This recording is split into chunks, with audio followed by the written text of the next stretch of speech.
Hospital ഇപ്പോൾ ഇവിടെ തുടങ്ങിയിട്ട് അധികമായിട്ടില്ലല്ലോ. അപ്പോൾ ഇവിടുത്തെ ഒരു പോളിസികൾ, ഇവിടുത്തെ മാനേജ്മെൻറ്റിൻ്റെ രീതി, ഇവിടുത്തെ നാട്ടുകാർക്ക് കിട്ടുന്ന ആനുകൂല്യങ്ങൾ, അതിനെക്കുറിച്ച് നിങ്ങൾക്ക് എന്താ പറയാനുള്ളത്? നാട്ടുകാർക്ക് ഇവർ ആനുകൂല്യങ്ങൾ കൊടുക്കുന്നുണ്ട്. കാരണം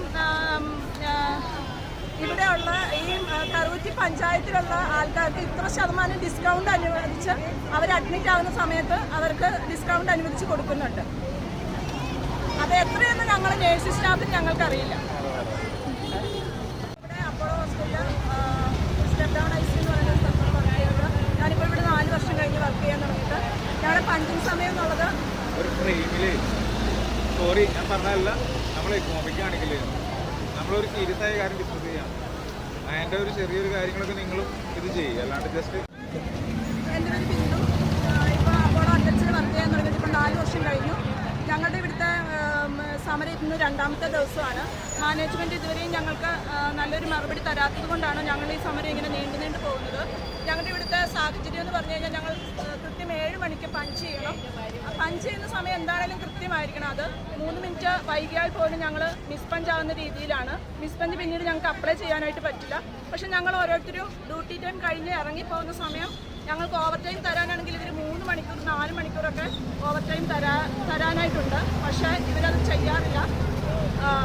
മോർണിംഗ് ഡ്യൂട്ടി കഴിഞ്ഞ് ഞങ്ങൾ ഇറങ്ങിപ്പോകുന്ന സമയം 5 മണിക്കായിരിക്കും.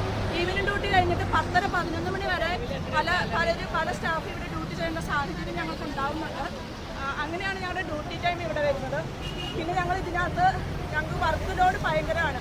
വീട്ടിൽ ചെന്നാലും ഞങ്ങൾക്ക് മൊബൈൽ നോക്കിയിരിക്കാനും മേലുദ്യോഗസ്ഥരുടെ ഫോൺ കോളുകളും അങ്ങനെയുള്ള പല സാഹചര്യങ്ങളും അനുഭവങ്ങളുമാണ് ഞങ്ങൾ ഇതിനകത്ത് അനുഭവിക്കുന്നത്. പേപ്പർ വർക്കുകൾ ഞങ്ങൾക്ക് കൂടുതലാണ്. അതുകൊണ്ടാണ് ഞങ്ങളുടെ ഡ്യൂട്ടി ടൈം നീണ്ടുപോകുന്നത്. 6 പേഷ്യൻ്റാണ് ഒരു സ്റ്റാഫിന് എടുക്കാനായിട്ട് ഇരുന്നിട്ട് പറയുന്നത്. ചില സാഹചര്യങ്ങൾ 7ഉം 8ഉം പേഷ്യൻറ്റിനെ ഞങ്ങൾ എടുക്കാറുണ്ട്. ICUലാണെങ്കിൽ 1:2 ആണ്. ചില സമയങ്ങളിൽ 1:3, 1:4 ഒക്കെ എടുക്കാറുണ്ട് ഞങ്ങൾ. അങ്ങനെയും ഞങ്ങളുടെ ഡ്യൂട്ടി ഭയങ്കര ബുദ്ധിമുട്ട് അനുഭവിക്കാറുണ്ട് ഡ്യൂട്ടിയിൽ ഞങ്ങൾ. സിക്ക് ലീവ് ഞങ്ങൾക്ക് കിട്ടാറേ ഇല്ല. സിക്കായി കഴിഞ്ഞ് കഴിഞ്ഞാൽ ഒന്നുകിൽ പകരം ഡ്യൂട്ടിക്ക് ആളെ കൊടുക്കണം, അല്ലെങ്കിൽ ഞങ്ങൾ എന്തെങ്കിലും മെഡിസിൻ എടുത്തിട്ട് വീണ്ടും ഡ്യൂട്ടിക്ക് കയറേണ്ട അവസ്ഥയിലാണ് ഞങ്ങൾ. സിക്ക് ലീവുകളൊന്നും ഞങ്ങൾക്ക് കിട്ടാറില്ല ഇവിടെ.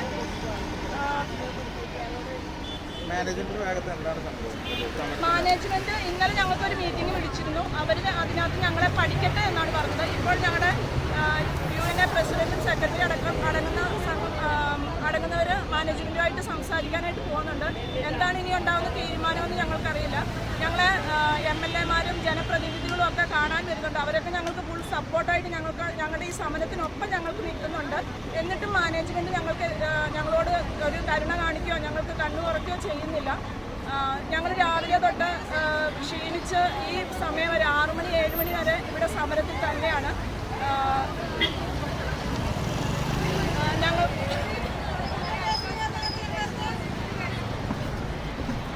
മാനേജ്മെന്റ് പിന്നെ ഞങ്ങൾക്ക് സമരത്തിന് അനുകൂലമായിട്ട് വെള്ളം വേണോ എന്നൊക്കെ വന്ന് ചോദിക്കുന്നുണ്ട് ചിലർ മാത്രം. പിന്നെ ഡോക്ടേഴ്സ് ഞങ്ങളുടെ സമരത്തിന് അനുകൂലമായ രീതിയിൽ നിൽക്കുന്നവരുണ്ട്. ഞങ്ങൾക്ക് എല്ലാവരും സപ്പോർട്ടും ഡോക്ടേഴ്സ് തരുന്നുണ്ട്. അവർ മാനേജ്മെൻറ്റോട് സംസാരിക്കുന്നുണ്ടെന്നാണ് പറഞ്ഞിരിക്കുന്നത്. പക്ഷേ ഞങ്ങൾ പേഷ്യൻറ്റിനെ നോക്കാനായിട്ട് തയ്യാറാണ്, തിരിച്ച് കയറാനായിട്ട് തയ്യാറാണ്. ഞങ്ങളുടെ ന്യായമായ ആവശ്യം 40,000 രൂപ ഞങ്ങൾക്ക് സാലറി, ഞങ്ങളുടെ ന്യായമായ ആവശ്യം നടത്തി തരുവാണെങ്കിൽ ഞങ്ങൾ ഡ്യൂട്ടിയിൽ പ്രവേശിക്കാൻ തയ്യാറാണ്. ഇപ്പം ഞങ്ങൾ 200ഓളം സ്റ്റാഫുണ്ട്. 200ഓളം സ്റ്റാഫ് ഇന്നത്തെ 2ാമത്തെ ദിവസത്തെ ഈ സമരത്തിൽ രാവിലെ തൊട്ട് ഞങ്ങളിവിടെ സമരം ചെയ്യുന്നുണ്ട്.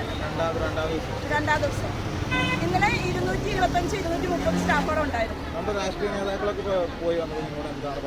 അവർ ഞങ്ങൾക്ക് ഞങ്ങളുടെ സമരത്തിനോട് അനുകൂലമായ മറുപടിയാണ് അവർ ഞങ്ങൾക്ക് തന്നിട്ട് പോയിരിക്കുന്നത്. മാനേജ്മെന്റിനോട് സംസാരിക്കാം, മാനേജ്മെന്റ് എന്ത് ഞങ്ങൾക്ക് നേഴ്സുമാർക്ക് സപ്പോർട്ടായിട്ട് മാനേജ്മെന്റിനോട് സംസാരിക്കാമെന്നാണ് അവർ പറഞ്ഞു പോയിരിക്കുന്നത്.